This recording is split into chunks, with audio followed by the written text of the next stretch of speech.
Alright, welcome back to SouFLoTV / Hot Topics TV. You already know if the topic is hot, we're on it. If you ain't never been here before, just go ahead and hit that subscribe button, please. Click the bell next to the subscribe button so you are notified every time a new video goes up on this channel, SouFLoTV / Hot Topics TV. Whichever one you want to call it, that's fine by me. Let's get into the topic or the story. So, yesterday we did a video on my other channel where I told you that an emergency hearing was called for Sean P. Diddy Combs, or who we know as Diddy. What was that emergency hearing about? It was explained in that last video. However, you'll get more of it right now because a judge actually ruled in Diddy's favor. A judge has now ruled that the prosecutors must destroy Sean P. Diddy Combs' jail cell notes.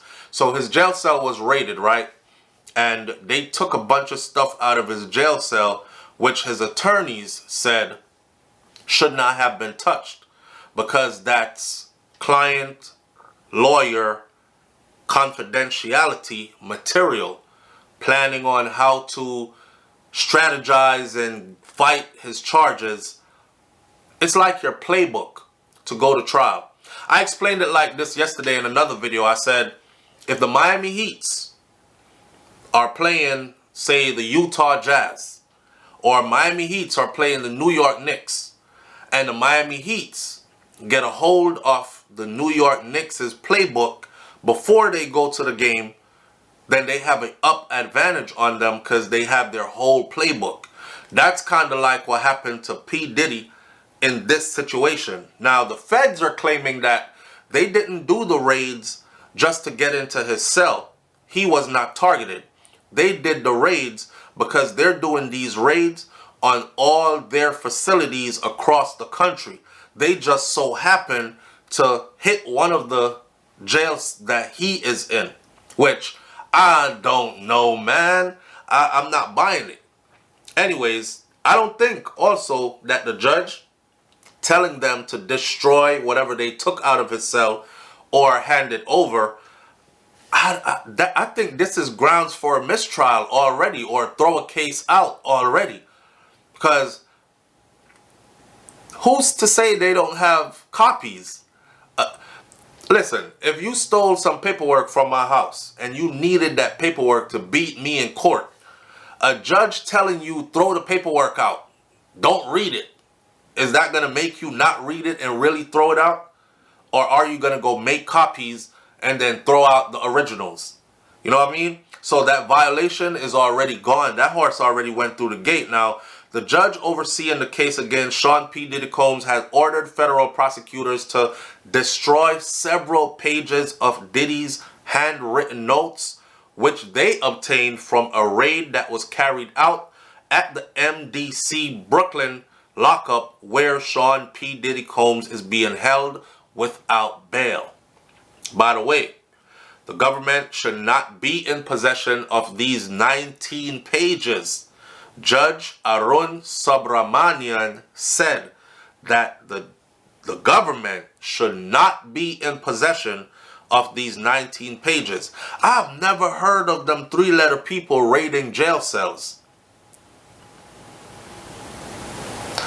They met in court yesterday for an hour-long hearing. That was on Tuesday. Today is Wednesday. The judge made the ruling during a hearing where Diddy flashed a big smile as he walked out of the courtroom. The first time he actually appeared in court without shackles around his ankles, without handcuffs, anything. And that's because his attorneys had also filed to have him not come to court shackled up. He's not a dangerous person. He's not Hannibal Lecter. He's not the kind of person that gets close to you and bites your ear off or gouge your eyes out. Why are they treating him like that? Why are they shackling him, chaining him up, and taking him to court? This could send a bad message to media and to potential jurors and to the public through media that, damn, he's a really bad person. For him to be shackled up like that all the time, he must be super dangerous. So the judge, again, ruled in Diddy's favor that from now on, he will come to court with no shackles on him, no handcuffs or nothing. The defense, which is Diddy's team, they sought to have those shackles removed during his court appearance, and the judge agreed to it. Diddy appeared like pleased to walk in so freely. You know how you walk when you got shackles on? You gotta like do these little stutter steps and drag your feet like a convict who's been down 20 years. This time they said when he walked in, he was smiling. You know, he was stepping like he steps his normal walk, smiling at the people in the audience. And he hugged each of his attorneys when he walked in this time. During the hearing, defense attorney Mark Agnifilio, which is Diddy's lead attorney, he held a stack of notepads, folders, and papers that were initially seized from Diddy's bunk. And he pointed out that Diddy has handwritten and word legal. He has handwritten the word legal on all of them. Agnifilio, his attorney, argued that every page from the stack is subject to the attorney's client privilege. Virtually every single thing in these legal pads are matters that he discussed with his attorneys. This has been a complete institutional failure. No way should these things have been in the hands of the prosecution, but it ended up there. A member of the prosecution team disagreed. Self-labeling something legal does not make it automatically legal or subject to attorney-client privilege, is what the prosecution said, because they want to keep all those documents. Christy Slavic said, she's the prosecution. The government received these materials through a completely appropriate channel, is what she argued. The judge said, nah, they didn't. They didn't. This seemed like a setup to me, right? This seemed like they used these agents to go in, raid the facility. Somebody must have said, make sure you get to Sean P. Diddy Combs' cell.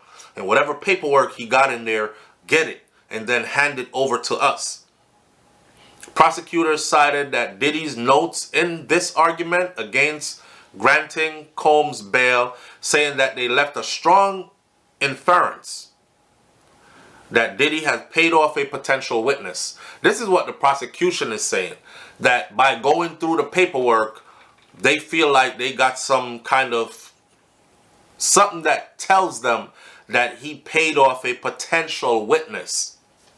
The judge said that he would no longer consider the example when he decide whether to release Diddy on bail during a hearing on Friday. So coming up Friday, Diddy is up for bail. And the judge said he will no longer consider the example when he decides whether to release Diddy on bail. So obviously, when his bail hearing comes up this Friday coming, the prosecution's going to be there. The prosecution's going to say stuff like, I don't think he should be released, Your Honor, because we have proof that he is still reaching out to people, witnesses, potential witnesses, trying to bribe them, trying to get them to not testify at his court trial, you know, and they also accused him of being behind bars and using other people, third party, to reach out to other people, which they have no proof of so far, or have not presented any proof of it. The judge made it clear to them that when Friday comes at the bail hearing, he's not going to be considering what they just presented to him because of the way that they got that information, even if there is something that says that, which there isn't. It is proven that what they found in his cell was actually, they label it as birthday reminders, inspirational notes, and client, lawyer, privileged paperwork. Paperwork that says how we are going to fight this case, what strategies we're going to use, etc. And that's it. If you ask me, that's grounds for dismissal. And I think later on in this case, that's exactly what's going to happen. But I'm just watching from the outside looking in. Hear what? Leave your comments in the comment section below. Do you think that that raid was actually planned? Like they pretended they were doing a raid on the whole facility just so they could get into Diddy's cell and take out all his paperwork and see what's in them? Because they're claiming that that's what happened. They weren't going after him. They were just raiding the whole facility, and they so happened to stumble upon these paperwork in his cell. Be reminded that the judge clearly said, destroy it, give it back, don't use any of it, all that stuff. So that's a win for Puffy or Diddy. Also, it's a win for him that the judge said he should no longer appear in handcuffs and shackles. I'll catch you on the next video. It's SouFLoTV / Hot Topics TV. You already know. If the topic is hot, we're on it. Hit that subscribe button. I'm out. Peace.